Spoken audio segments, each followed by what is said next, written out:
बिस्मिल्लाहिर्रहमानिर्रहीम। अस्सलाम वालेकुम वरहमतुल्लाहि वबरकातुहू। उम्मीद है कि आप सब ईमान और सेहत की बेहतरीन हालत में होंगे। Welcome to my YouTube channel learn with Naaz. आज हमने अपने 10th क्लास के first chapter that is gaseous exchange का थर्ड टॉपिक पढ़ना है, air passageways in the human. ठीक है, तो कल हमने उसके पहले 5 उसके जो पैसेजवे थे वो डिस्कस किए थे। आज हम 6 से स्टार्ट करेंगे, दैट इज़ ब्रोंकियोल।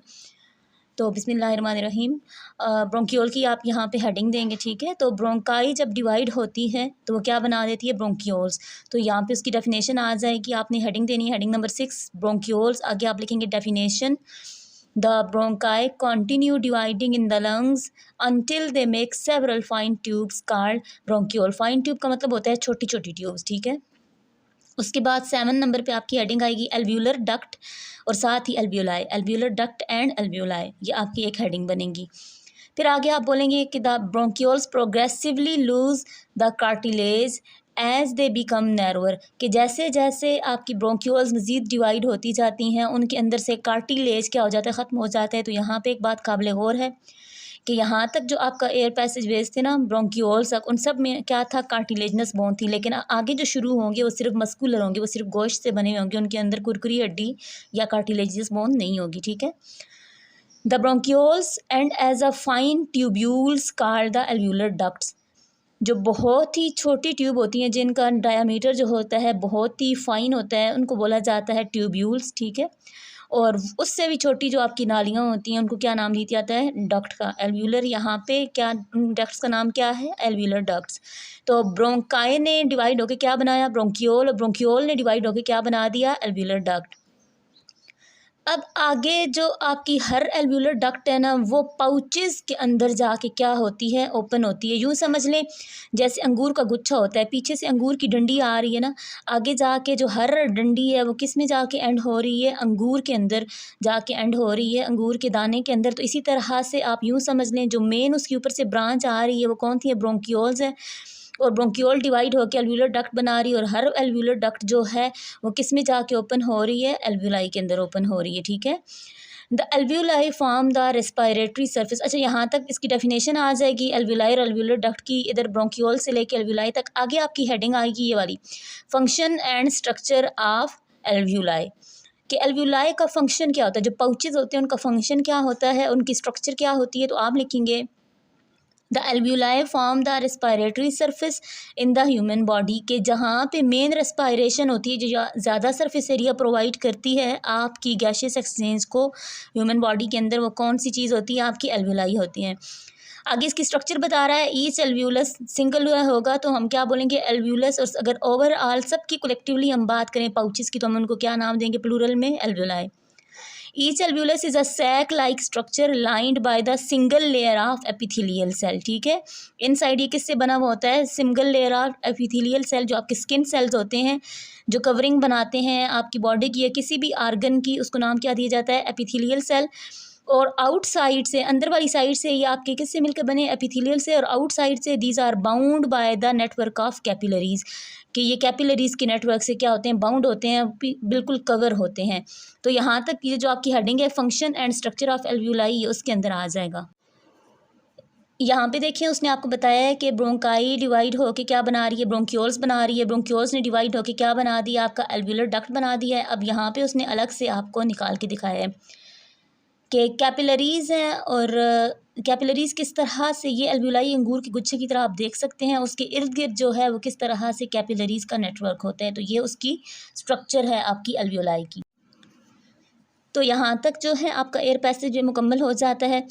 आगे टॉपिक में बढ़ने से पहले आपको यहाँ पे ये ब्लू बॉक्स देख लें। कहता है कि the trachea and bronchi are lined with cilia and glandular cell. जिस तरह आपके नॉस्ट्रल्स में कल हमने पढ़ा था कि उसके अंदर सीलिया मतलब छोटे छोटे से हेयर होते हैं, और म्यूकस होता है जो स्टिकी लिक्विड होता है। ठीक है, वो दो चीज़ें उधर भी थी। और जो सेल्स आपके वो म्यूकस सिक्रीट करते हैं आपकी बॉडी के अंदर, उन सेल्स को आप क्या नाम देते हैं, ग्लैंडुलर सेल्स का। ठीक है, लिक्विड सेल्स। अच्छा, अब यहाँ पे आप हेडिंग देंगे function of mucus and cilia in trachea and bronchi. तो म्यूकस का क्या फंक्शन होता है, यहाँ पे आप फिर हेडिंग देंगे फंक्शन ऑफ म्यूकस, तो which moisten the air and also trap any dust particles और bacteria that have escape from the nasal cavity. अच्छा, जैसे आपकी नेज़ल कैविटी के अंदर नॉस्ट्रल्स के अंदर आपके म्यूकस का फंक्शन था, सेम वही फंक्शन यहाँ पे भी है म्यूकस का। वहाँ भी उसका फंक्शन ये था कि आपकी एयर को मॉइसन करता है और डस्ट पार्टिकल को ट्रैप करता है। तो नॉस्ट्रल्स के अंदर जो आपके लगे हुए म्यूकस, वहाँ से अगर कोई डस्ट पार्टिकल या आपकी एयर जो है बैक्टीरिया वगैरह ट्रैप होने से या वहाँ पे स्टॉप होने से क्या हो गया, रुक गए हैं या वहाँ पे वो नहीं कुछ बच गए हैं वहाँ से और आगे आपके एयर पैसेज में आ गए हैं, तो आगे ट्रैकिया और ब्रोंकाई, इन दोनों के अंदर म्यूकस क्या करता है कि जो बचे कुछ आपके डस्ट पार्टिकल्स थे या बैक्टीरिया थे उनको मुकम्मल तौर पे वहाँ पे ट्रैप कर लेता है और आगे जो आपकी एयर जाती है बिल्कुल क्लीन होके जाती है। आगे आपकी हेडिंग आ जाएगी फंक्शन ऑफ सीलिया। तो सीलिया मैंने बताया था जो फाइन हेयर, छोटे छोटे से हेयर होते हैं, उनका नाम है, ठीक है। तो ये क्या करते हैं, the cilia beat with an upward motion so that the foreign particles along the mucus are sent to the oral cavity from where it may be either swallowed or coughed out। ये जो आपका बलगम बनता है ना, ये जो आपकी म्यूकस होता है, म्यूकस हुआ होता है इकट्ठा आपके ब्रोंकाई और आपके ट्रैकिया में, वहाँ से ही बनता है। तो ये क्या कह रहा है कि सीलिया का फंक्शन क्या है कि जो आपके म्यूकस ने जो फाइन पार्टिकल्स जो थे या बैक्टीरिया वगैरह थे उनको जब ट्रैप किया है ना, तो आपके सीलिया क्या करते हैं, अपवर्ड मोशन करते हैं, मतलब बाहर की तरफ उसको निकालते हैं, ठीक है। ऊपर की तरफ इनकी मोशन होती है back to the nasal cavity. तो इससे क्या होता है, या तो उसको स्वेलो कर लिया जाता है या उसको कफ्ड आउट कर दिया जाता है, निकाल दिया जाता है बॉडी से। तो ये बहुत इंपॉर्टेंट था आपका ब्लू बॉक्स। आगे देखें ये वाला blue box, how is speech produce, कि हम बोलते किस तरह से, हमारी आवाज़ किस तरह से निकलती है। तो ये कहता है the vibration in the vocal cords and the movement of lips, cheeks, tongue and jaws produce specific sound which result speech, कि हमारी आवाज़ हम बोलते किस तरह से हैं, ठीक है। तो ये कहता है कि जब आपके वोकल कॉर्ड वाइब्रेट करते हैं तो उसके साथ आपके जो लिप्स होते हैं, आपकी चीक्स, आपकी गालें, ठीक है, आपकी ज़ुबान और आपके जबड़े जो होते हैं वो एक स्पेसिफिक मूवमेंट शो करते हैं। तो उस वाइब्रेशन और मूवमेंट दोनों मिल के आपकी आवाज़ आपको बोलने के काबिल बनाते हैं, ठीक है। नीचे यहाँ से ये आपने करना है, ये इस क्वेश्चन का आंसर होगा। नीचे से ये कह रहा है, इसको MCQs के तौर पर कर लें कि speech is an ability that only human are gifted, ठीक है। ये सिर्फ इंसानों को अल्लाह ताला ने अता की है और इसी खसूसियत की बुनियाद पर इंसान को अशरफुल मखलूक़ात कहा जाता है, सुपीरियर टू ऑल कहा जाता है। तो चलिए बढ़ते हैं बैक टू द टॉपिक। हम यहाँ तक पहुँच गए थे एल्व्यूलाई तक और कैपिलरीज हमारा सब कुछ मुकम्मल हो चुका था। अब देखें, कल मैंने आपको बताया था कि डीऑक्सीजनेटेड ब्लड और ऑक्सीजनेटेड ब्लड कौन से होते हैं। तो ऑक्सीजनेटेड ब्लड कौन सा होता है, जिसके अंदर ऑक्सीजन प्रेजेंट होती है और वो हमारा साफ़ खून होता है, ठीक है, प्योर ब्लड होता है। तो डीऑक्सीजनेटेड ब्लड जिसके अंदर से ऑक्सीजन एब्सेंट है, तो फिर कौन सी गैस प्रेजेंट होगी, वहाँ पे कार्बन डाइऑक्साइड प्रेजेंट होगी, तो वो हमारा इम्प्योर ब्लड होता है, वो गंदा खून होता है। तो आपके दिल के जो है वहाँ पे शॉर्ट सा मैं आपको इंट्रोडक्शन देती चलूँ। आपके हार्ट के 4 पार्ट्स होते हैं, ठीक है, 4 उसके चैम्बर्स होते हैं, 2 एट्रिया और 2 वेंट्रिकल। जो लेफ़्ट साइड पे उसके जो होते हैं ना ब्लड के आपके चैम्बर, आपके हार्ट के चैम्बर, आपकी लेफ़्ट साइड ऑफ हार्ट में ऑक्सीजनेटेड ब्लड होता है। कौन सा ब्लड होता है, ऑक्सीजनेटेड प्योर ब्लड। और राइट साइड के जो आपके चैम्बर हैं, ऊपर वाला एट्रिया और नीचे वाला वेंट्रिकल, उन दोनों में कौन सा होता है, डीऑक्सीजनेटेड ब्लड, ठीक है। अब होता क्या है, आपकी बॉडी से सारे का सारा जो डीऑक्सीजनेटेड ब्लड है वो इकट्ठा करके आपके किधर डाल दिया जाता है, राइट एट्रियम में, आपके दिल के ऊपर वाले खाने में, फिर वो उसको भेज देता है नीचे राइट वेंट्रिकल में। अब राइट वेंट्रिकल से वो जाता है आपके लंग्स के पास, यानी कि आपके फेफड़ों के पास, क्योंकि जो सारी एयर है ना, ये एल्व्यूलाई वगैरह, ये ऑक्सीजन लेके कहाँ पे पहुँच गई हैं, आपके लंग्स में पहुँच गई हैं। अब आपके ब्लड ने जाना है वहाँ पे प्योरीफाई होने के लिए। तो क्या होता है कि आपके दिल से ना, आपके राइट वेंट्रिकल से एक वेन निकलती है, उसका नाम है पल्मोनरी आर्टरी, एक ब्लड वेसल निकलती है, उसका नाम है पल्मोनरी आर्टरी। पल्मोनरी बोला ही लंग को जाता है, ठीक है। और आर्टरीज वो ब्लड वेसल होती हैं जो दिल से खून दूर लेके जाती हैं। तो ये यहाँ से हार्ट से कहाँ लेके जा रही है, आपके लंग्स के अंदर लेके जा रही है। तो आप बोलेंगे the pulmonary artery from the heart containing deoxygenated blood. इसके अंदर ब्लड कौन सा है, डीऑक्सीजनेटेड, एंटर द लंग। कहाँ पे गई है, आप ये लंग्स के अंदर, और फिर ये डिवाइड हो जाती है किस में, आर्टेरियोल्स में, और फिर कैपिलरीज में, और वो कैपिलरीज जाके आपकी एल्व्यूलाई के साथ मिक्स हो जाती हैं। जो आपकी एल्व्यूलाई की कैपिलरीज हैं उनके साथ जाके मिक्स हो जाती हैं। फिर ये क्या होता है, जहाँ से अपना वहाँ पे आपके गैसियस एक्सचेंज होता है, ब्लड से ऑक्सीजन ब्लड से कार्बन डाइऑक्साइड निकल के आपके लंग्स के अंदर जाती है, और लंग्स के अंदर जो बाहर से आपकी ऑक्सीजन प्योरीफाई हो के आई है वो आती है, ब्लड के साथ मिक्स होती है। अब ब्लड आपको हो गया प्योरीफाई, ऑक्सीजनेटेड। अब इसने वापस आना है आपके लेफ़्ट एट्रियम में। तो क्या होता है कि जो कैपिलरीज होती हैं वो ज्वाइन कर होती हैं और क्या बना देती हैं, वेन्यूल्स बना देती हैं। वेन्यूल्स मिल के एक बड़ी वेन बनाती हैं जिसका नाम है पल्मोनरी वेन, ठीक है। ये पल्मोनरी वेन आपकी वो वेन है जो लंग्स से ऑक्सीजनेटेड ब्लड लेके वापस किधर जा रही है, दिल की तरफ जा रही है। The pulmonary vein carry the oxygenated blood back to the heart, और फिर वहाँ से वो आपके लेफ्ट एट्रियम में जाता है। लेफ्ट एट्रियम उसको निचले वाले खाने में भेजता है, लेफ्ट वेंट्रिकल में, वहाँ से आपका ऑक्सीजनेटेड ब्लड पूरी बॉडी में क्या हो जाता है, पंप हो जाता है। तो यहाँ तक हमारे रेस्पिरेटरी सिस्टम का फर्स्ट पार्ट जो है मुकम्मल हो गया है, दैट इज़ एयर पैसेजवे। हमने कल पढ़ा था कि human respiratory system comprises of 2 part. Number 1 था एयर पैसेजवेज जो हमने पढ़ लिया है, सारा ट्यूब्स पर मुश्तमिल था, और सेकंड हमने पढ़ा था लंग्स जो फेफड़े हैं, ठीक है। अच्छा, तो यहाँ पे आपने इसकी हेडिंग देनी है फेफड़ों की, फिजियोलॉजी ऑफ लंग्स। पहले आप टॉपिक के ऊपर क्या देंगे, इसके पैराग्राफ के ऊपर फिजियोलॉजी, ठीक है। इसकी जो होती है एक्सटर्नल स्ट्रक्चर जो हम स्टडी करेंगे, तो आप बोलेंगे कि all the alveoli of one side constitute a lung, के एक साइड की जो एल्व्यूलाई है ऑब्वियसली वो मिलके एक लंग बनाएगी, दूसरी साइड की जो एल्व्यूलाई है वो मिलके दूसरा लंग्स बनाएगी। तो ये कहता है कि there is a pair of lungs in the thoracic cavity. हर इंसान के अंदर कितने लंग्स होते हैं, 2 पेयर है, तो मतलब 2 होंगे, ठीक है। थोरेसिक कैविटी होती है आपकी चेस्ट कैविटी, आपका जो सीना होता है। आगे आप बोलेंगे द चेस्ट वाल is made up of 12 pair of ribs. Ribs बोलते हैं पसलियों को, ठीक है। चेस्ट वाल जो है आपकी वो किससे मिलकर बनी है, 12 पेयर ऑफ रिब्स। तो पेयर अगर 12 हैं तो फिर पसलियाँ कितनी होंगी हमारी, 24, ठीक है। And the rib muscles call intercostal muscles. आपके जो उन पसलियाँ क्या हैं, हड्डियाँ हैं आपकी, उन हड्डियों को जिस गोश्त ने जकड़ा हुआ है या उनके इर्द गिर्द जो गोश्त है आपके सीने के ऊपर, उस मसल्स को, उस गोश्त को आप क्या नाम देते हैं, इंटरकोजल मसल्स का। फिर आगे आप बोलेंगे a thick muscular structure called diaphragm is present below the lungs. आपकी एक थिक मस्कुलर स्ट्रक्चर होती है, मतलब गोश्त से बनी हुई होती है, थिक सी स्ट्रक्चर होती है, उसका नाम क्या है, डायाफ्राम, और वो कहाँ पे प्रेजेंट होती है, बिलो द लंग्स, ठीक है। आगे आप हेडिंग देंगे एनाटॉमी ऑफ लंग। अब हमने इंटरनल स्ट्रक्चर स्टडी करनी है। आप बोलेंगे the left lung is slightly smaller and has 2 lobes, that is bigger with 3 lobes. Sorry नहीं, यहाँ तक आपकी फिजियोलॉजी आएगी, लोब्स तक नीचे से आपने एनाटॉमी की, यहाँ से आगे हेडिंग देनी है, ठीक है। ये 3 लोब्स तक जो है वो आपका फिजियोलॉजी के अंदर ही आएगा, सेकंड लाइन से आप हेडिंग देंगे एनाटॉमी। अच्छा, इसने क्या बात की, ये कहता है, ये बहुत इंपॉर्टेंट है इसलिए मैंने इसको अंडरलाइन कर दिया। ये आपके MCQ में पूछता है और आपसे पूछता है what is the difference between the physiology of left and right lung. तो आप कहेंगे कि जो हमारा लेफ्ट लंग होता है वो छोटा होता है, उसके 2 लोब्स होते हैं, और राइट लंग क्या है, बिगर है, विथ 3 लोब्स।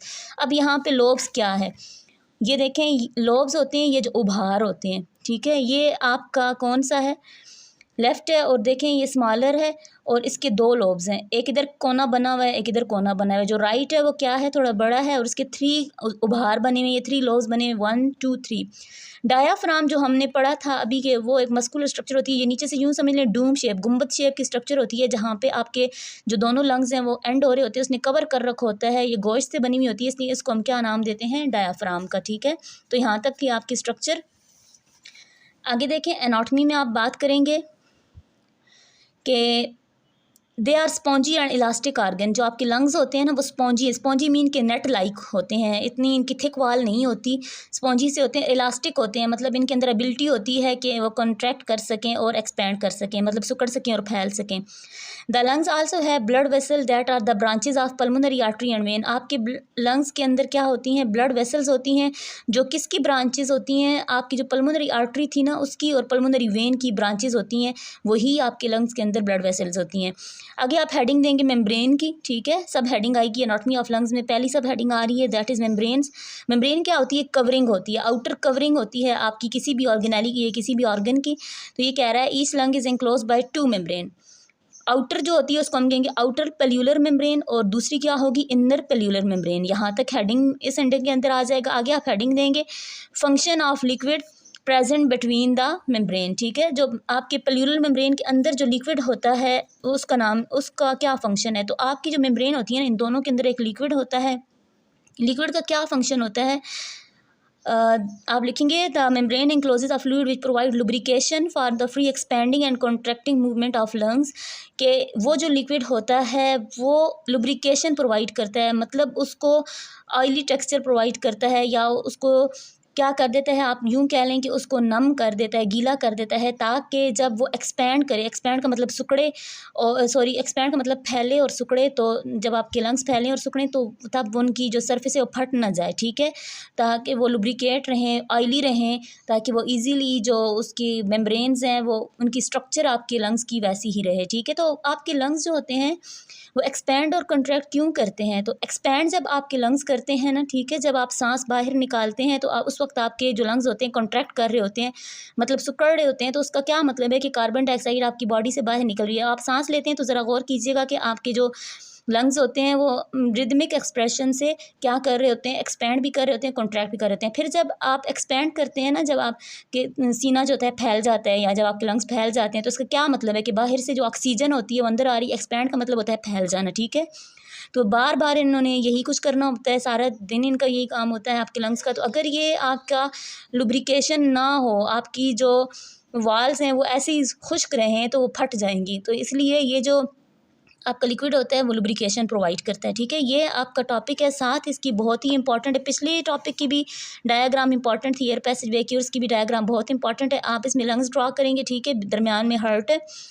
हार्ट अगर ना भी ड्रॉ कर सकें तो नो प्रॉब्लम, अगर कर लें तो ये इजी है आपके लिए, ठीक है। इसमें से पता चल जाता है कि कौन सी वेन, जैसे देखें अब हार्ट से निकल के जा रही है आपकी, ये थी हमारे पास पल्मोनरी आर्टरी, ठीक है, लंग्स के अंदर जा रही है। तो ये आप हार्ट बनाएंगे सिंपल सा। अब देखें उसने यहाँ से आपको जूम करके दिखाया है कि अगर आप इतना सा पार्ट इसको माइक्रोस्कोपिक स्टडी करते हैं तो इसकी दो मेम्ब्रेन है। जो आउटर है उसको हम आउटर पेल्यूलर मेम्ब्रेन, इनर पेल्यूलर मेम्ब्रेन, और दरमियान में क्या है हमारा फ्लूइड आ जाता है, और ये बाकी क्या है आपके लंग्स टिश्यू हैं।